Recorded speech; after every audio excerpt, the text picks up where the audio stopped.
Dude, you're a serial killer. Yeah. Yeah. Wow. And you get away with it, I guess, because they're hookers, and so far nobody's... What? Is this Howard? Yeah. Hello? Hello?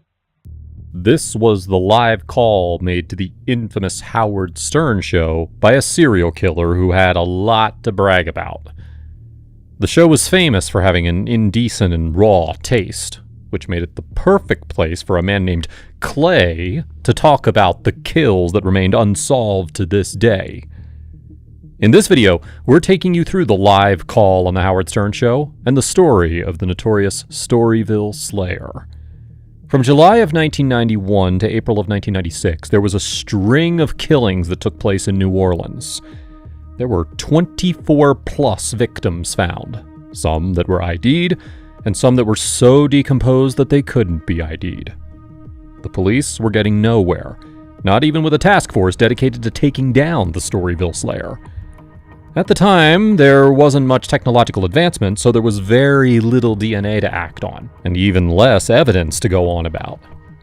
But on the 13th of August 1997, the infamous Howard Stern show received a live call from someone who claimed to have killed 12 streetwalkers. Because Howard's show had a theme of discussing controversies, they decided to continue the discussion with the live caller. All right, I got a guy on the phone who claims he's been killing prostitutes and he's wondering why he's doing it. Oh, God. So maybe he thinks I have an answer. Is this Ed? Ed? No, this isn't Ed. Oh. You haven't killed any prostitutes? No, I never said my name was Ed. Oh. Oh, sorry. That's okay. What name do you use? You can call me Clay. Clay? Clay? Notice his aggravated tone of voice the minute Howard gets his name wrong.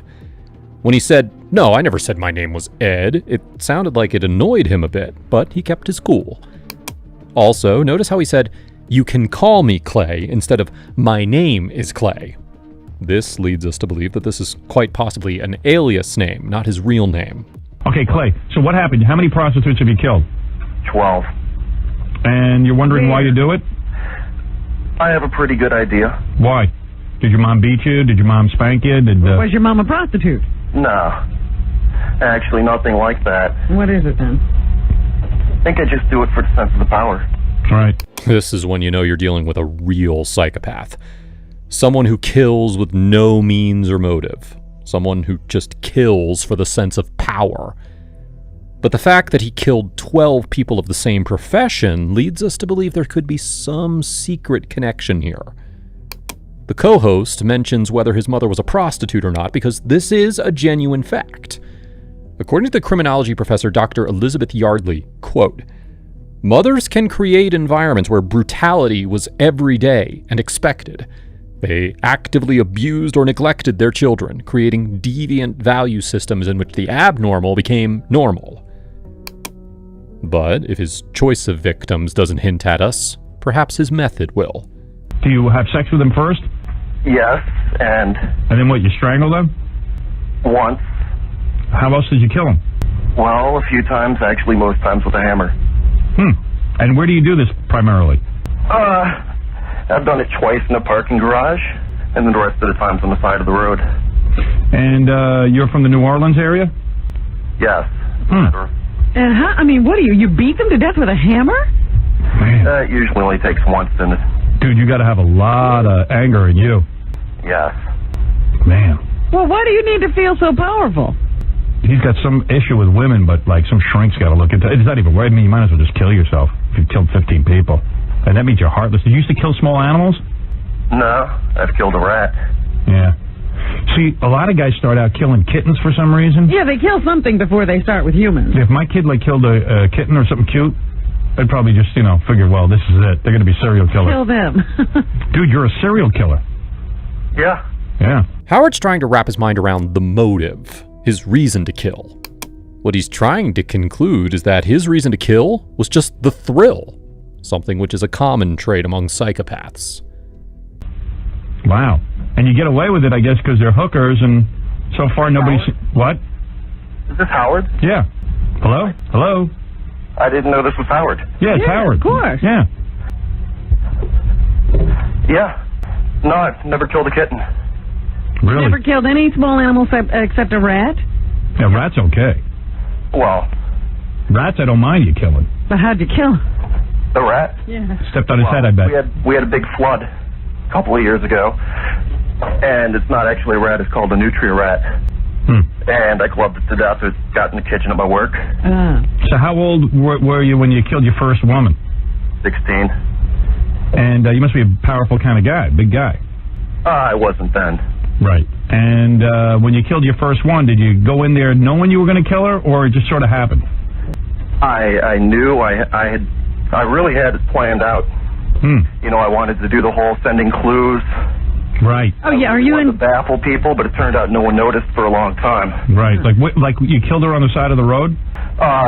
Her that was the parking garage. Okay. And then what'd you do with the body? You dumped that somewhere? Yeah, actually, I think she's probably one of the ones that they found. He claimed to have staged his first kill with features that would show that this is the work of a serial killer, but in a bragging tone. He claims the police never thought of it. According to the police reports, the unknown killer's first kill took place in August of 1991, which was 17-year-old Danielle Britton. She was found in a ditch in Algiers, New Orleans, and according to the autopsy report, she had been beaten and strangled. This description matches exactly with Clay's first kill.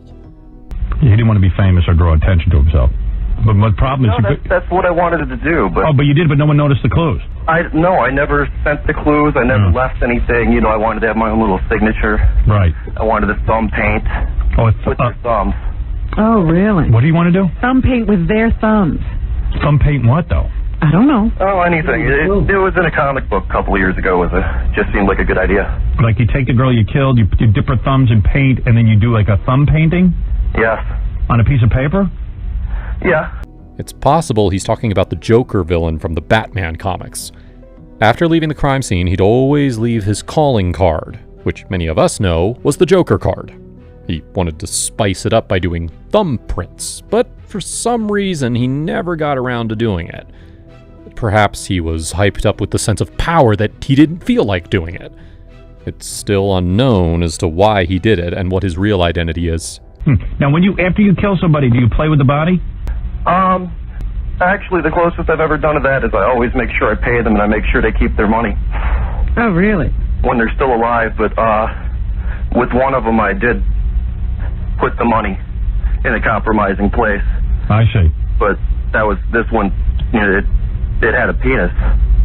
Oh, really? It was a guy. Yeah, I didn't know at first. So do you ever get, do you think the reason you're so angry is because you were abused or something? No, I wasn't abused, Howard. Where's your family? You got a wife? I mean, you got a mom, a dad, a wife, children. You got any of that? I've got a couple of kids, but no wife. Not married to the mother. He just talked about one incident where the person turned out to be a guy. According to the police reports, in June of 1992, the body of a 25-year-old transsexual named George Williams was found, who worked as an exotic dancer at a New Orleans nightclub.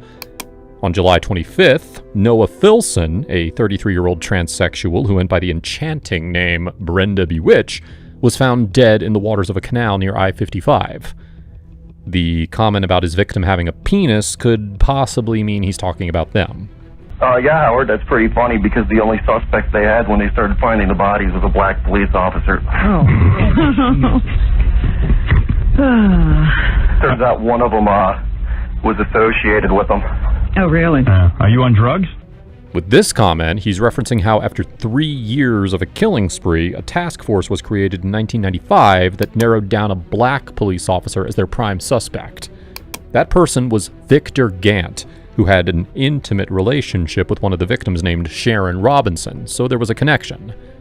Gant had a reputation for being corrupt after several informants complained that he was running racketeering operations against various criminals. According to the police report, the victim he had a relationship with claimed that he punched her and broke her nose. It looked very bad for Gant, as she should have testified to this in court, but she was found dead on the 1st of May 1995.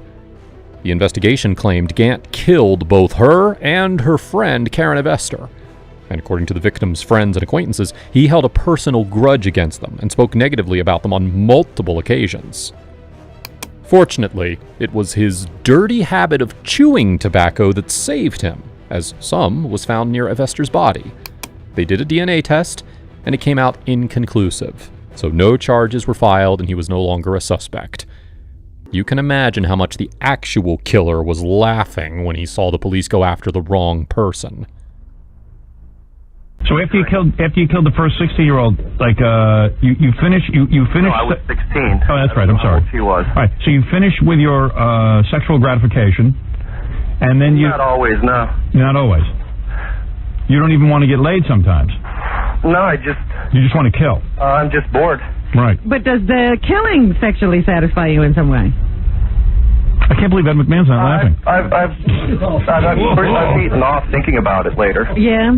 What do you say? That's about it. He's pleasured himself thinking about it later. Oh, he has. Okay. Now, how far apart are these murders? Like, do you murder and then, like, you feel satisfied for a while? I don't even understand why I do it, Howard. I don't know if I ever get any satisfaction. But how often? Together anywhere was the same night. Really? You killed 2 people in the same night? Yeah, but I went to Mississippi for the second one. So there's no pattern to how many weeks or days between murders? No. Are these mostly white chicks or black chicks? Fair number of them have been black. The transvestite was black. You think there's some racial motivation here? No, Howard. They were just, let's just say a Jimmy Swaggart town. Jimmy Swaggart town. Don't know what that means. Me neither, but...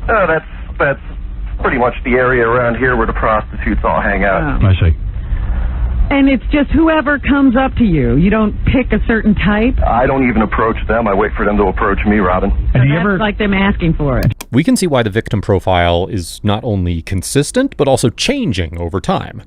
He put in no effort to lure someone for the kill. He felt as though these streetwalkers would willingly go with him to his place. No one would even call to check on their disappearance. Not only were they streetwalkers, but in the majority of the cases, they had a history of substance abuse. So there's no motive here. He just killed for the thrill and to escape boredom. Clay was truly a psychopath. Do you ever, like, look into their eyes and go, you know, gee, these people were just children at one point, and maybe they just had a tough life? I've let a couple go. You have? Like, what happened? You're in the middle of killing them, and then they what do they say? Why would you let one go and kill the other? There was this one. Go ahead. I think she was probably really new to it. Yeah. There was just something about her. Maybe she reminded me of my ex-fiance, but... Right. You somehow relate... More of an innocent quality. You somehow felt bad for her. Yeah.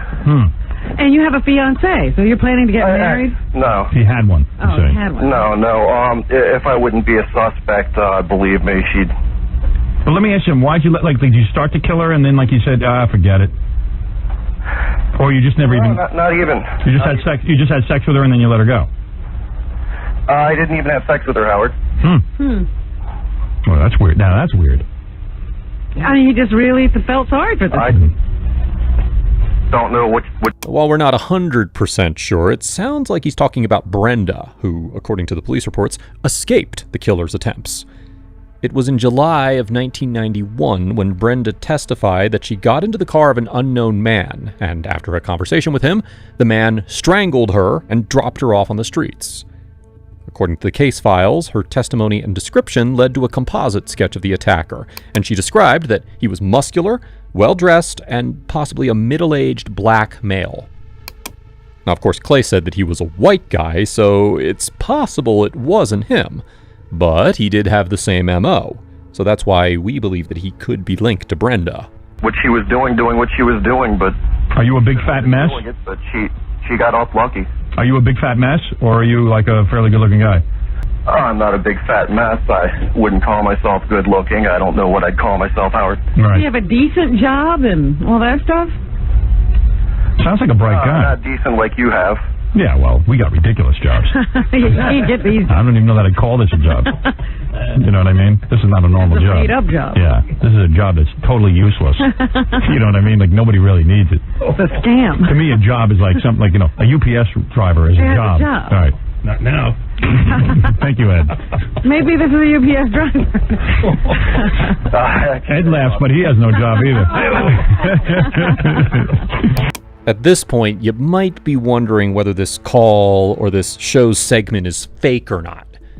Many Howard Stern fans thought the same because Howard sounds so calm and even suggested that he strangled them, even though he had no mention of this at the time.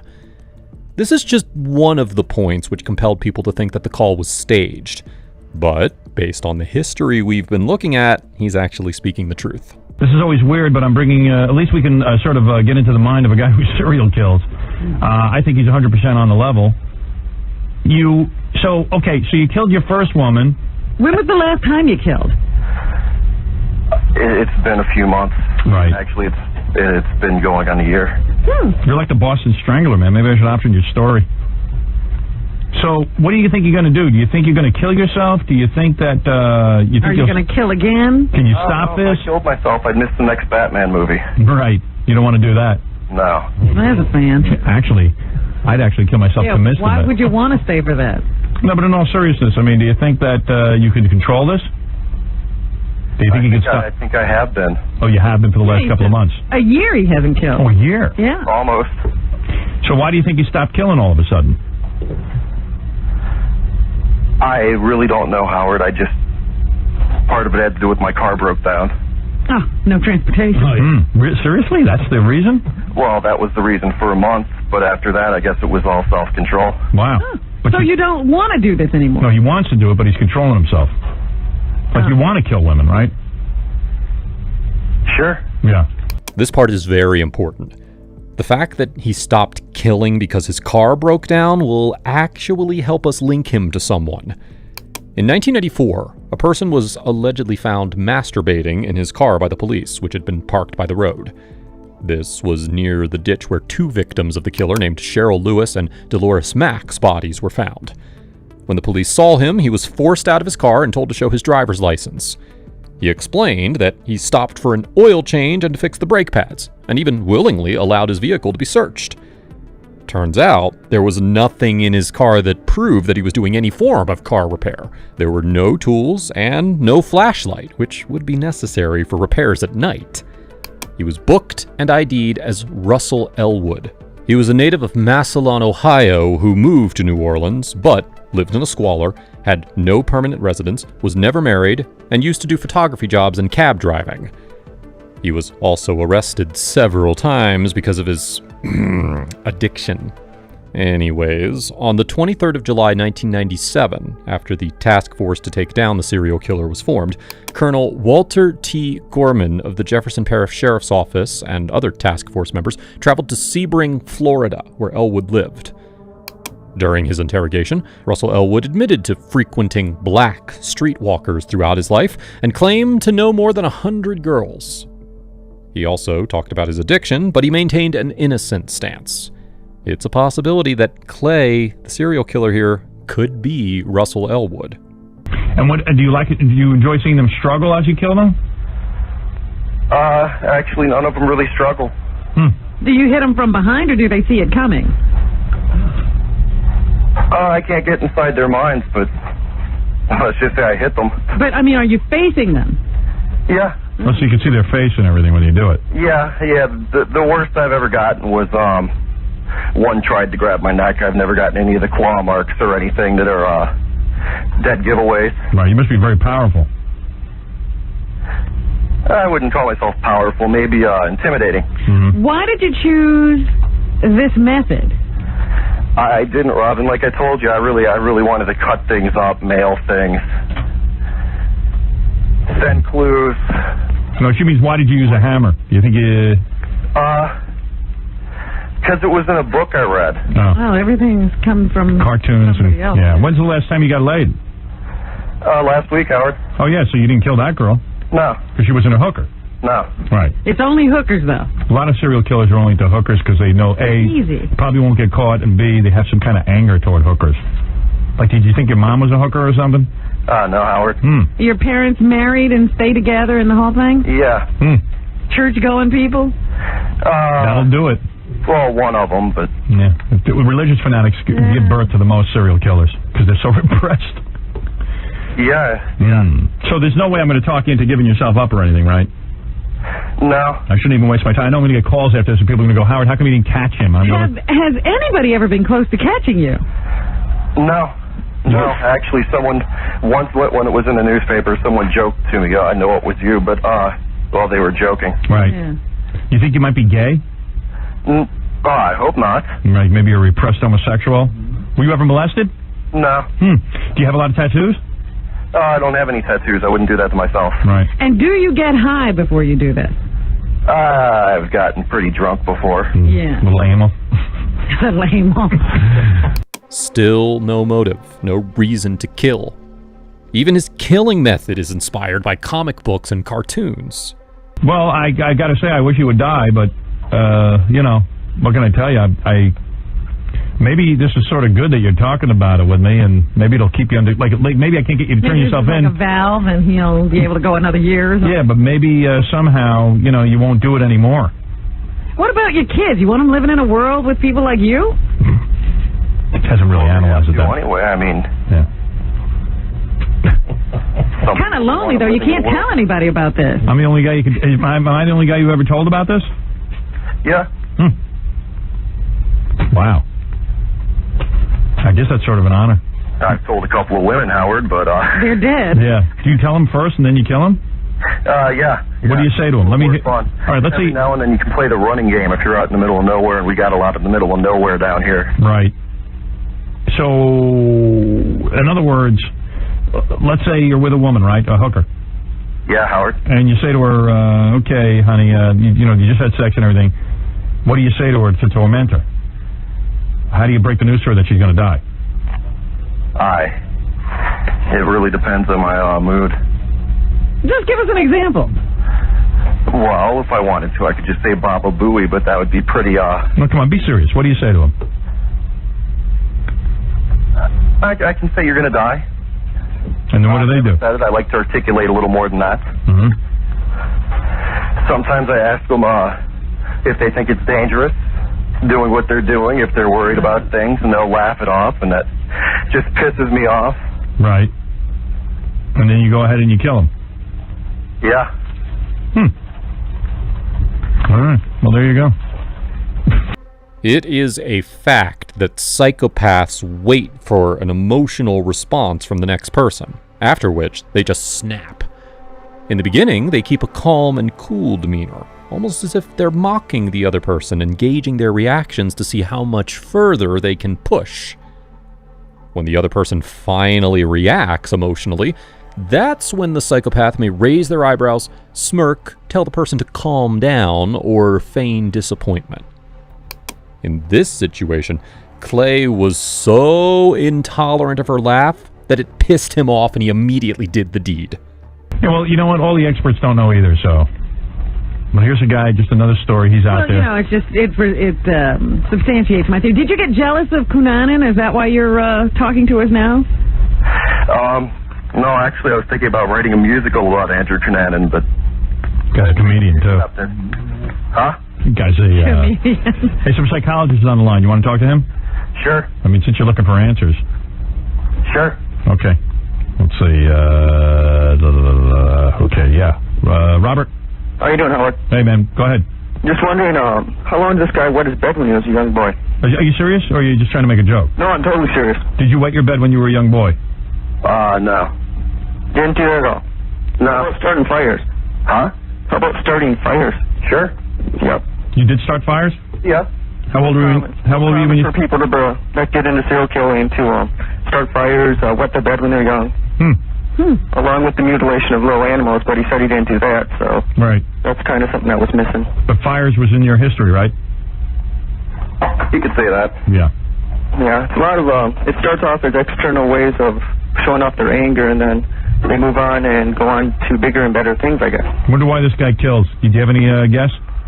I don't know. I think you're right on with something with his family, childhood. Yeah, what's he so angry about? Right. You know, unfortunately, he's real angry, and he's out there hurting a lot of innocent women. Yeah, what do I do with a guy like this? Just hang up and forget about it, or is there anything I can... Depends on, Howard, what are you going to do? Of course, you're not going to, turn him in, but... Well, I mean, I would, but I can't. A lot of people would want to turn him in, but what can you do? You talk to him, try and figure out what's going on. Yeah, all right. That's right. Then I'll probably just hang up. Okay. Okay, thanks a lot, Howard. Thanks, man. All right, thanks, guys. Thanks, Mr. Serial Killer. You know, I mean, Want to give us your name? yeah, I mean, I know I'm not going to get him to turn himself in. I've had calls from people who go, well, why didn't you do something? I go, well, what am I supposed to do? The guy's on the phone. Crawl through the phone and get him? Yeah. They were like, well, why don't you trace these calls? And I'm like, well, I don't have that equipment. Yeah, what are we, the police? I can't even get a phone system that works for air. Let alone a tracing thing. Oh, Jackie's back there bumming out.